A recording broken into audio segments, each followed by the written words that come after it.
सलाम, नमस्ते, सत श्री अकाल। मैं हूं रजा और आप देख रहे हैं रजाग्राफी की अंतरराष्ट्रीय प्राइम टाइम रिपोर्ट। हमारे टाइटल पर ध्यान दिया कीजिए। आज की वीडियो का थंबनेल पर टाइटल लिखा है दोगला ट्रंप, दोगले भक्त। हाँ, भारत में ऐसे बहुत सारे ट्रंप के भक्त हैं कि जब ये इनकी जिंदगी झांट है भाई साहब, माजरत के साथ। कैसे? जब डोनाल्ड ट्रंप और मोदी मिले, दोस्ती हुई, तो तमाम गंडोली मीडिया ने, मतलब गोदी मीडिया ने, तमाम गंडोली मीडिया ने दबा कर तारीफ करी। अंजना ओम मोदी जैसे बड़े बड़े पत्रकारों ने, हालांकि अंजना ओम मोदी का तो इलाज बांध दिया है लखनऊ हाईकोर्ट ने। इंशाअल्लाह ये बहुत जल्द थाने में नजर आएंगी, कोर्ट परिसर में नजर आएंगी। बहरहाल, जब ट्रंप और मोदी मुलाकात करते हैं, दोस्ती करते हैं, और मोदी जी कहते हैं नमस्ते डोनाल्ड ट्रंप, तो भाई साहब गोदी मीडिया ने तारीफों के पुल बांध दिए थे। याद होगा आपको, आप अभी थोड़ी ना पैदा हुए होंगे, हाँ, इतना तो होश होगा आपको। दबा के दोस्ती के फजाइल। और जब डोनाल्ड ट्रंप ने भक्तों के मुंह में मूत दिया, तो आज डोनाल्ड ट्रंप को गरिया रहे हैं। आपको पता है डोनाल्ड ट्रंप का भारत का हिंदू समुदाय क्यों सपोर्ट करता है और क्यों किया था? क्योंकि डोनाल्ड ट्रंप मुस्लिम विरोधी था और मुस्लिम विरोधी है। आप समझ रहे हो? लेकिन मुद्दिया मुंह में अब इनके, अब लगातार भारत का अपमान कर रहा है ट्रंप। इधर से उल्टा भारत के प्रधानमंत्री मोदी अमेरिका से बातचीत करना चाह रहे हैं। वो थूक रहा है, ये बात करना चाह रहे हैं। इसके बाद बीच में सख्ती दिखाई। अब उसके बाद अभी तक जो अनभक्त थे, ये अब एक बार फिर से अपने वालिद मोहतरम को गरियाने लगे। ट्रंप तो ये है, ट्रंप तो वो है, हमारा मोदी सबसे अच्छा है। ठीक, हालांकि बाप भी इन्होंने खुद बनाया था। अब ये रहा पोस्ट, डोनाल्ड ट्रंप ने फिर पलटी मार दी और कहा कि मैं ऐलान करना चाहता हूं, बताना चाहता हूं कि भारत और अमेरिका हम नेगोशिएशन कर रहे हैं, बातचीत कर रहे हैं ताकि कोई डील हो सके। अगले हफ्ते मैं अपने एक बहुत अच्छे दोस्त यानी मोदी से बात करूंगा। मोदी जी को इन्होंने बहुत अच्छा दोस्त करार दिया।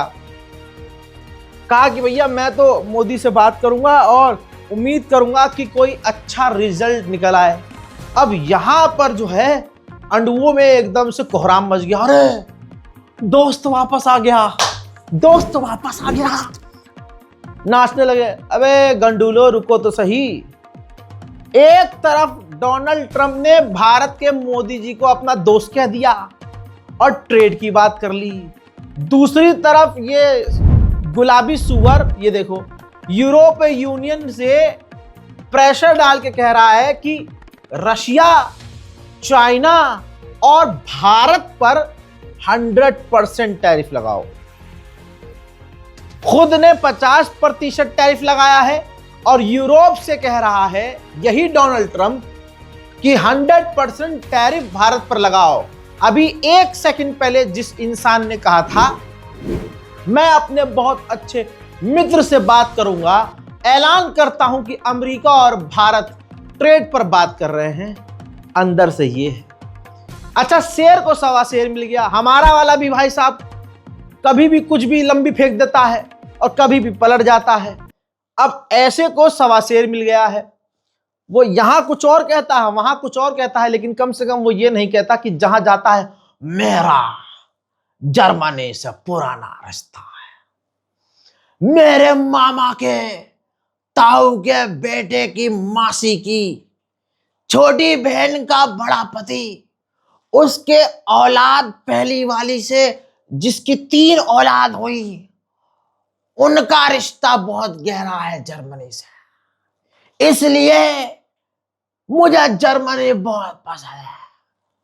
कम से कम ट्रंप ये नहीं करता कि जहां जाए ससुरा वहीं रिश्तेदारी हूं। उधर हमारा वाला जो है यूक्रेन की भी तारीफ कर रहा था। यूक्रेन हमारा पुराना साथी है, यूक्रेन का साथ। अरे भाई, उधर यूक्रेन के जेलेंस्की हिजड़े ने क्या करा? जो डोनाल्ड ट्रंप भारत पर टैरिफ लगा रहा है ना, जेलेंस्की ने कहा बिल्कुल सही कर रहा है अमेरिका। सुन लो।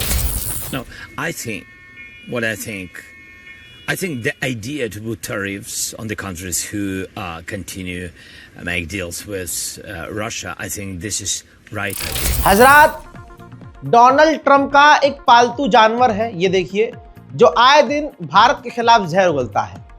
ट्रंप का नेता है, मोदी का दोस्त।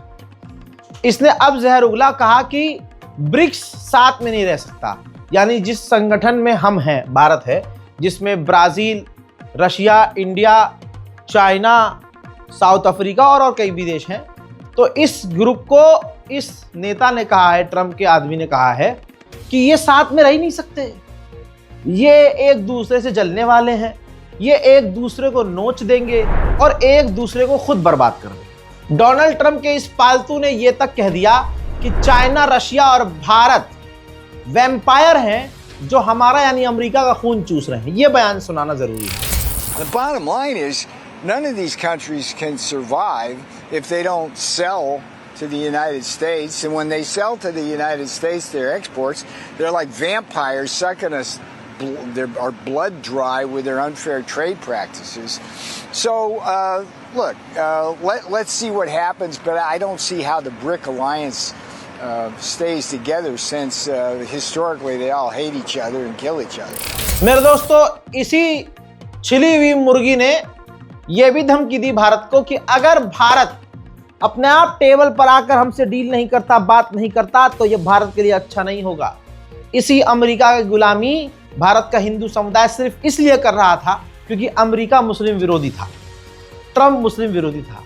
आज हमारे हिंदू भाई बहनों को समझ में आनी चाहिए कि अमेरिका किसी का सगा नहीं है। मुसलमान तो भाड़ में दान दो, ये तो आपका भी सगा नहीं है। अमेरिका हर बैन भारत पर लगा रहा है, भारत के लोगों के लिए मुश्किल पैदा कर रहा है।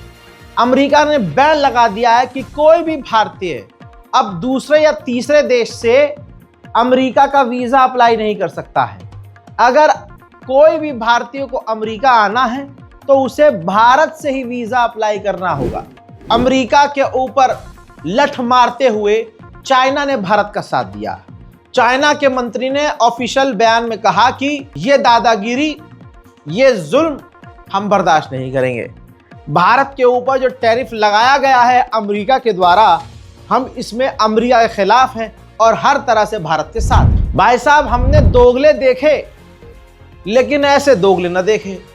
खुदा की कसम, मुझे सब्र आ जाता है ये देखकर कि सिर्फ मेरे दोस्त दोगले नहीं हैं, मेरे खानदान के लोग दोगले नहीं हैं, मेरे आसपास के लोग दोगले नहीं हैं। दोगला तो भाई साहब पूरा जमाना ही है, और इससे बड़ा दोगला, दोगलों का आइकन देखो।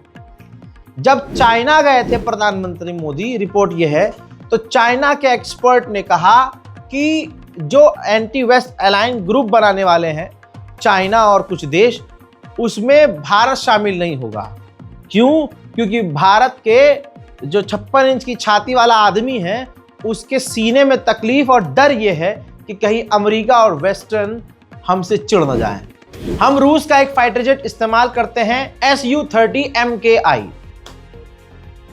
इसमें जो इंजन है वो पुराना है और इसी वजह से भारत की वायुसेना की टेंशन बढ़ रही थी। उधर हमारा सच्चा दोस्त सामने आया एक बार फिर से शक्तिमान की तरह, और आकर रशिया ने कहा कि हम अपने 2 इंजन आपके फाइटर जेट के लिए देना चाहते हैं, आप डील कर लीजिए।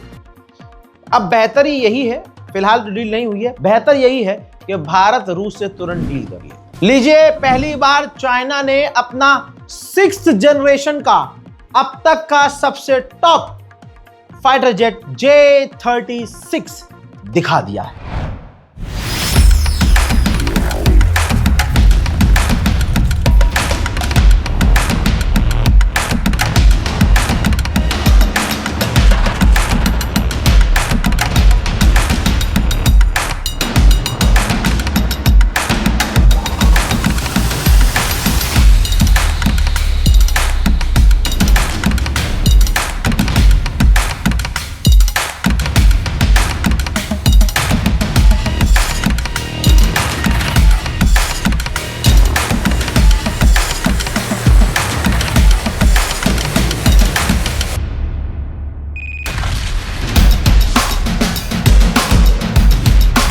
उधर इसके अलावा चाइना अपने नए एयर डिफेंस सिस्टम HQ-17 का टेस्ट कर रहा है।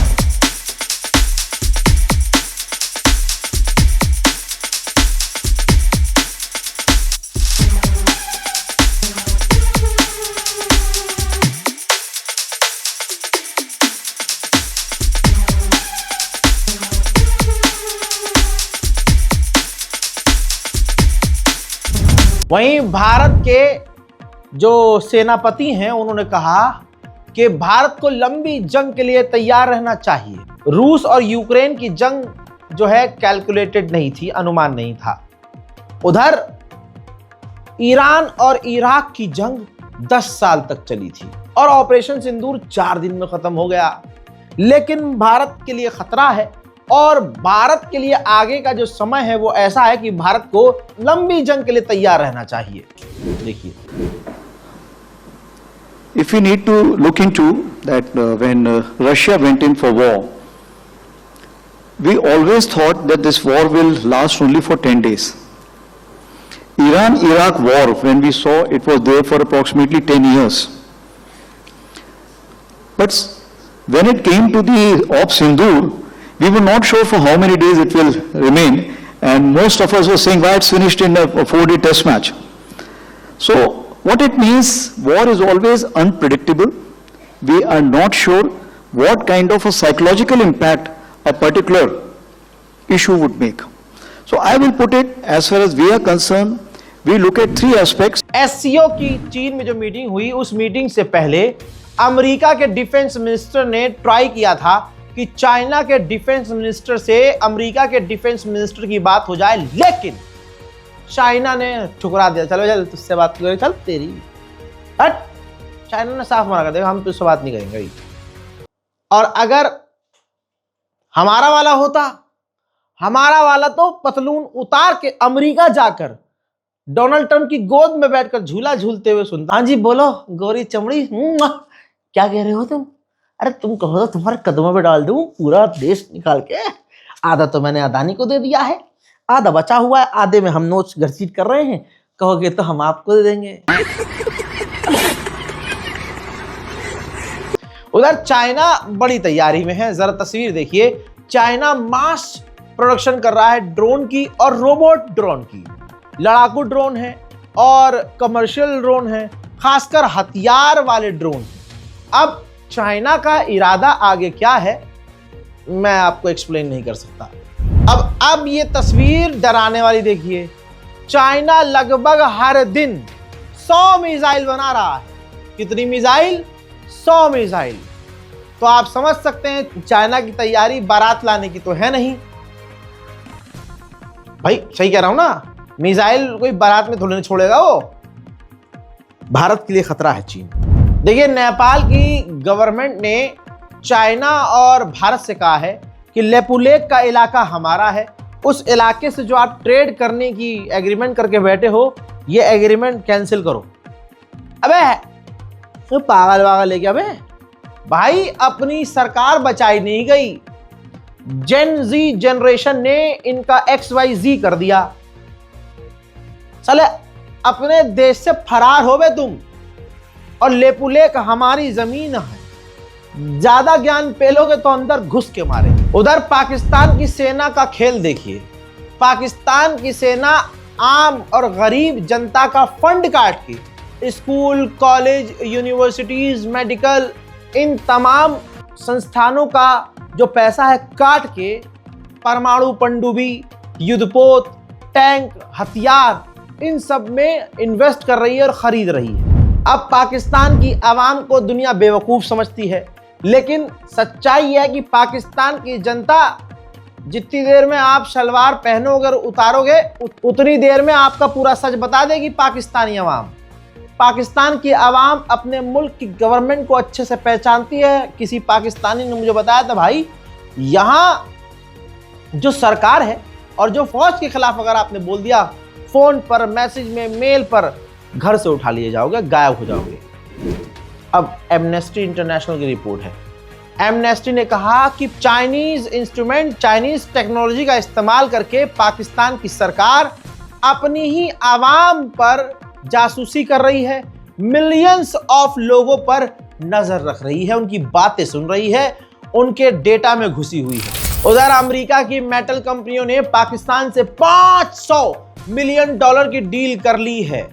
अब ये रेयर जो केमिकल होंगे पाकिस्तान के अंदर और जो केमिकल पदार्थ होंगे अलग अलग तरह के, जमीन के अंदर से अमेरिकी कंपनियां निकालेंगी और मोटा पैसा खुद भी कमाएंगी और पाकिस्तान की जेब में भी डालेंगी। उधर नॉर्थ कोरिया के किम जोंग बार बार हथियार बना रहे हैं और टेस्ट कर रहे हैं। एक नई मिसाइल का टेस्ट किया गया है और किम जोंग उन उस दौरान उसी वक्त वहीं पर मौजूद थे। चाइना में एससीओ की मीटिंग में रूस के पुतिन भी पहुंचे थे और किम जोंग उन भी पहुंचे थे नॉर्थ कोरिया के। तो बड़ी मजेदार खबर यह है कि जब किम जोंग उन आए थे नॉर्थ कोरिया से तो वो अपना कमोड साथ लेके आए थे, यानी अपना पैखाना, टॉयलेट, वॉशरूम जो है पोर्टेबल वो साथ लेके आए थे। कई देशों की मीटिंग हो रही थी और स्वीडन की हेल्थ मिनिस्टर मौजूद थी इस मीटिंग के दौरान और उनको चक्कर आ जाता और मुंह के बल वो स्टेज से नीचे गिर जाते हैं। Det tänker jag vi har i en särskild övning möjligen. Hälso- och sjukvården.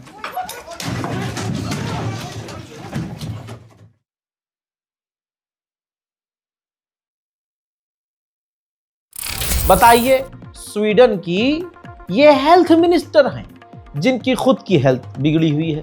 उधर फ्रांस के अंदर इस्लामोफोबिया चरम सीमा पर। जाहिर सी बात है ये किसी की साजिश है।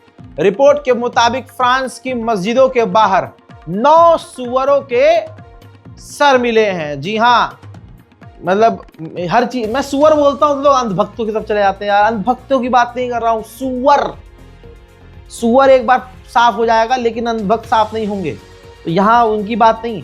9 सुअरों के सर मस्जिदों के बाहर पाए गए हैं। तनाव बढ़ गया है और जांच पुलिस कर रही है। जाहिर सी बात है फ्रांस कैसा भी हो, लेकिन इमैनुअल मैक्रोन ये नहीं चाहेंगे कि फ्रांस के अंदर दंगे फसाद हो। आखिरकार अमेरिका ने अपनी असलियत दिखा दी। वेनेजुएला में ये देखिए, वेनेजुएला के करीब एक वेनेजुएला की बोट पर अमेरिका ने आखिरकार बमबारी कर दी है। खुदा की कसम, एक हफ्ते पहले ये बात कही थी और आपको कसम है, बताइए कमेंट में मैंने बोला था कि नहीं बोला था कि ये वेनेजुएला के ऊपर जो अमेरिका हमला करने जा रहा है, ये लड़ाई किसी और चीज की नहीं है कि कार्टर और ड्रग्स ये सब, इन सब की।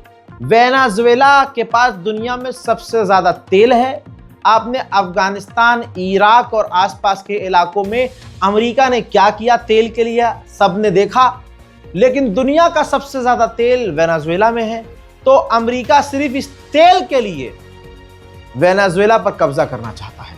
यही बात लीजिए, यही आपके रजा भाई की बात। आज वेनेजुएला के राष्ट्रपति ने कहा ये कोई लड़ाई ड्रग्स की नहीं है, तस्करी की नहीं है और किसी और चीज की नहीं है, ये लड़ाई तेल की है।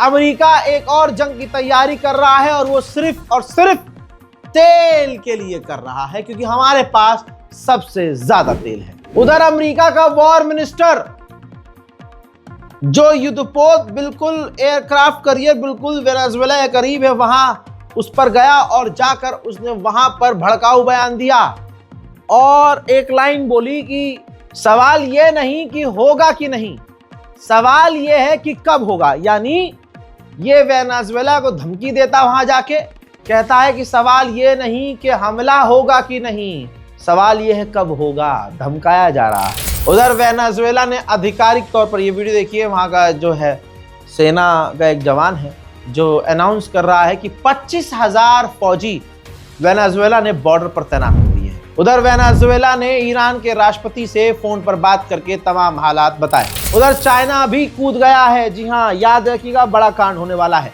चाइना ने अपनी नेवल वॉरशिप और शिप एम्बुलेंस तैनात कर दी है वेनेजुएला के करीब, वेनेजुएला की मदद के लिए। यह है दोस्तों दुनिया की तमाम वो बड़ी खबरें जो आपके लिए बेहद जरूरी थी। चैनल को सब्सक्राइब कीजिए, वीडियो को लाइक कीजिए, अपनी राय कमेंट में लिखिए, दुआओं में मुझे याद रखिए। मैं हूं रजा और आप देख रहे थे रजाग्राफी अनस्क्रिप्टेड। जय हिंद।